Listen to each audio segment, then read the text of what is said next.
Everyone, this is K. Hershit. Today I am here to explain double circulation in humans. The main organ which plays an important role in double circulation is heart. Now let us know something about heart. Heart is a pumping organ which is present in the chest cavity, slightly tilted towards the left. The heart is in the shape of our fist, and then this heart consists of four chambers totally, and these chambers are separated by wall like structure called septum. Heart has four chambers, and these chambers are separated by wall like structure called septum. Now let us see how do heart play an important role in double circulation or circulation of our transport of blood. Now why is this called as double circulation? It is because the when the blood is getting transported, heart is getting included two times in the circulation. Now let us see how. Firstly, I am gonna write heart at the center. Heart is at my center. Towards upward, I am writing lungs. Heart, lungs, and here I am writing the body parts. For my convenience, I have placed heart in center, lungs at the top, and body parts at the bottom. Now I said heart is made up of four chambers, which is nothing but the upper chambers. Two upper chambers are known as auricles. The two lower chambers are known as ventricles. What is the difference? Both are auricles, both are ventricles. What is there? These are known as right auricle, right ventricle. This is left auricle, left ventricle. Now, this is my heart.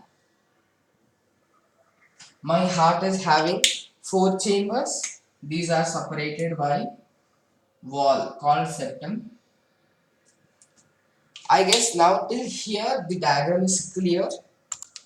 Now I'm explaining it again. I have taken heart at center, body parts down, and lungs upwards. Heart, I have said that heart has four chambers. I have represented them: right auricle, left auricle, right ventricle, left ventricle. Heart is in the center, and these are divided by four walls called septum. Now let us see how this blood flow happens. Now lungs. What does lung do? It purifies the blood. Now we take in air oxygen is taken into the lungs, it gets purified, and through hemoglobin it is transported. Now lungs transport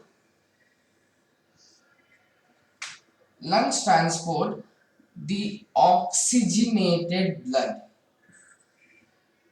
Lungs transport oxygenated blood to left auricle. Now after receiving the oxygenated blood, the heart through left ventricle transports it to the body parts.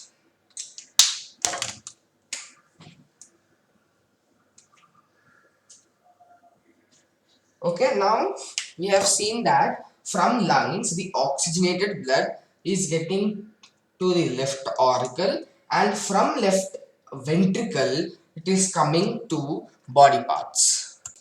Now the body parts, these body parts they use this oxygenated blood, and when they use the waste blood or the deoxygenated blood is sent back to right auricle, I'm sorry. The blood which is used, or I can simply say it as deoxygenated blood, from the body parts it gets transported to right auricle, and then through right ventricle this go back to lungs. Re-explaining it again. From the body parts, the used blood or the deoxygenated blood is carried to right auricle, and then from right ventricle it is transported to lungs. Now, for transporting the blood from lung to heart or heart to body parts, there should be a medium. So here we have auricles and ventricles. Now from lungs to left auricle or heart, I can say pulmonary artery. I'm sorry, it's pulmonary vein. Pulmonary vein carries oxygenated blood.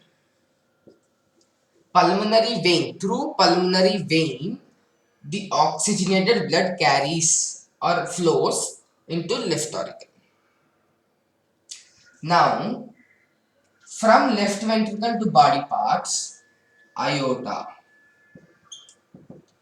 This also transports oxygenated blood. We have seen from lungs to left auricles or heart, pulmonary vein brings oxygenated blood, and from left ventricle or heart to the body parts, aorta carries oxygenated blood. Now, similarly, from the body parts to right auricle, vena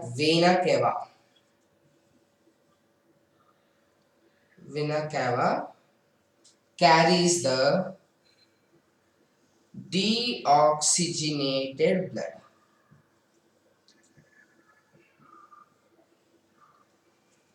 From body parts to heart, vena cava carries the deoxygenated blood. Now, from right auricle or from the heart to lungs, pulmonary artery. Pulmonary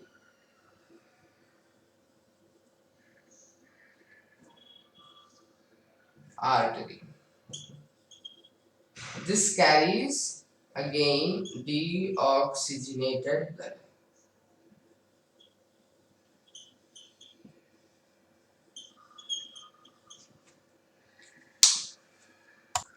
So now, from lungs to heart, pulmonary vein carries oxygenated blood. From heart to body parts, aorta carries oxygenated blood. The used or the deoxygenated blood from body parts to heart, vena cava carries, and then from heart to lungs for purification, pulmonary artery carry. Pulmonary is nothing but it's a terminology which is related to lungs. Now here if you see, here it is pulmonary vein, here it is vena cava. So opposite to vena cava will be pulmonary vein. This is a mnemonic to remember. Opposite to vena cava will be pulmonary vein. Opposite to aorta will be pulmonary artery. As many of them get confused whether this is pulmonary vein or this is pulmonary vein, if we can remember in this manner, opposite to vena cava is pulmonary vein, opposite to aorta is pulmonary artery. Now again, from lungs to heart it's pulmonary vein, oxygenated blood. From heart to body parts, aorta, oxygenated blood. From body parts to heart, it is vena cava, that is the oxygenated blood. And from heart to lung, it is pulmonary artery, which carries the oxygenated blood for purification. Again, in lungs, the purification happens, and again, the blood is flown into the heart through pulmonary vein. So here we can see a circular manner, and heart is getting involved twice, because from the lungs the pure oxygen is coming, or the pure blood is coming, and again it's going, and again the unpure or the deoxygenated blood is coming to heart. So here, as heart is involved twice, we call this as double circulation. Heart is involved twice, so called double circulatory system.